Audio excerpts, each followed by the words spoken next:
자, 테슬라가 지금 뭐 주가가 200달러 왔다 갔다 했었는데 일단 여기서 한번 급격한 상승은 멈춘 거죠. 지금 여기 100달러에서 2배 가까이 올라왔기 때문에 급격한 상승은 멈췄고 당분간 아마 시장과 함께 움직일 거예요. 그래서 오늘 이제 물가도 높게 나오고 했으니까 아마도 당분간 조금 떨어지지 않을까 생각을 하는데 다만 당장 다음 주 정도의 변수가 하나 있죠.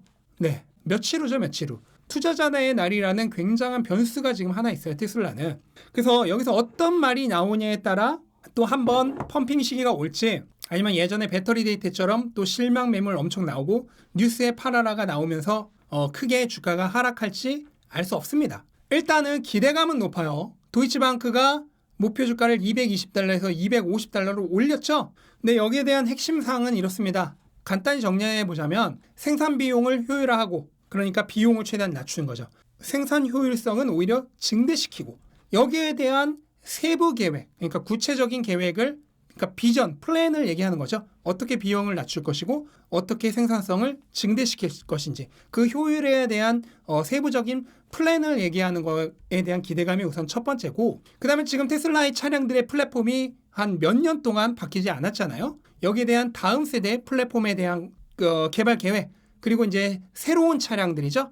사이버 트럭이나 지금 기대하고 있는 저가형 모델, 뭐 세미 이런 것들에 대한 계획을 얘기하는 거. 이게 두 번째고 그 다음에 향후 테슬라에 대한 수요를 견인하고 또 로보택시라는 새로운 비즈니스 모델을 창출할 수 있는 자율주행. 그러니까 FSD 버전 11이나 하드웨어 4에 대한 롤아웃 계획 등이 일단 세 번째, 자율주행에 관련된 게 세 번째. 그 다음에 네 번째가 주가 부양책. 그 중에서 지금 기대하고 있는 건 자사주 매입이죠. 요거에 대한 요런 네 가지 정도에 대한 기대감이 지금 있고 이번에 충분히 그게 주가를 올릴 만한 소지가 된다고 판단을 해서 도이치방크는 목표 주가를 220달러에서 250달러로 올렸습니다.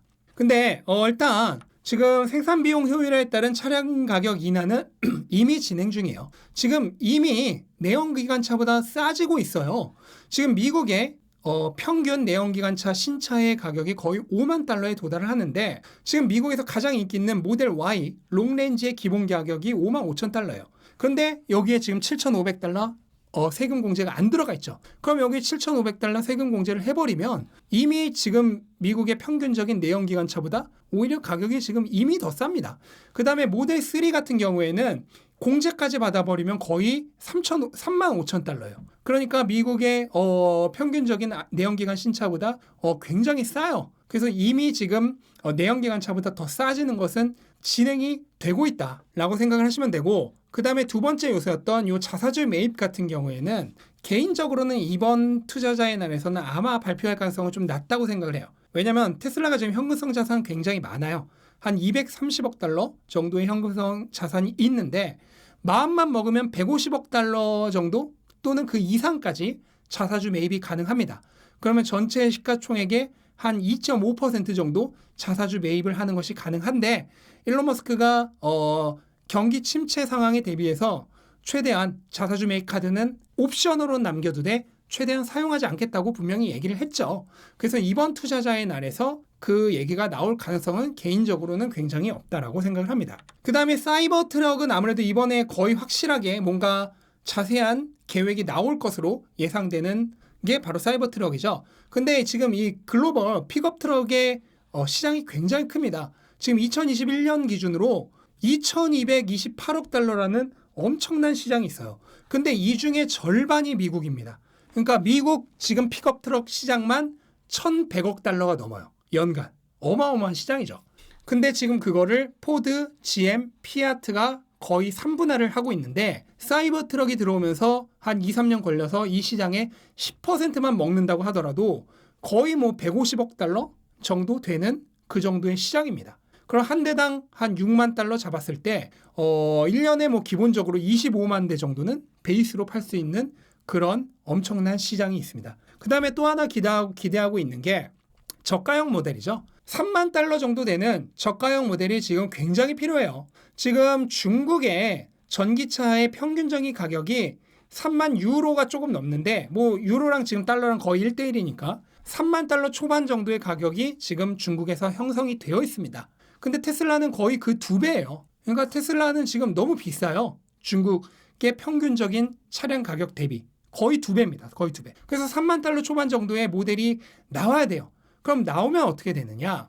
지금 BRD가 평균 가격이 지금 딱 3만 달러예요. 근데 BRD가 지금 중국 전기차 시장의 30%를 먹고 있고 테슬라는 7.4%밖에 안 되는데 저는 이 3만 달러 정도 되는 이 가격대 시장에 거의 굉장히 많은 그 점유율을 테슬라가 가져올 수 있지 않을까 하고 생각을 해요. 그래서 지금 BRD가 평균 가격이 딱 3만 달러인데요. 2025년 정도 됐을 때 지금 2022년 기준으로 중국 전기차의 판매량이 대략 700만 대 정도입니다. 700만 대 정도인데 BRD가 그중에 30%니까 2022년에 BRD가 한 210만 대 정도를 팔았다는 거죠. 200만 대 좀 넘게 중국에서 판 건데 2025년이 되면 판매량이 늘었겠죠.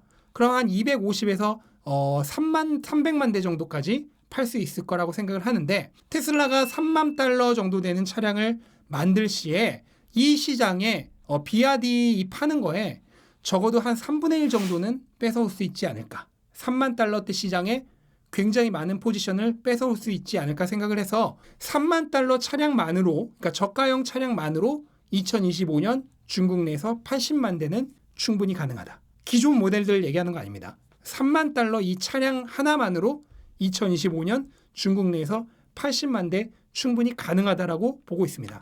그렇게 되면 2025년 정도 됐을 때 사이버 트럭과 저가 모델을 합쳐서 전 세계 글로벌로 하면은 200만 대 충분히 가능하죠. 그리고 기존 다른 모델들이 300만 대 정도 팔아준다고 하면은 2025년에 충분히 500만 대도 가능합니다. 제가 저번에 테슬라 목표 주가를 설명드릴 때 목표 주가 286달러에 기본이 되는 베이스가 되는 설정이 2026년에 500만 대였습니다. 그런데 저가형 모델과 사이버 트럭이 빨리 나와주면은 2025년에도 500만 대를 충분히 달성할 수 있다는 거예요.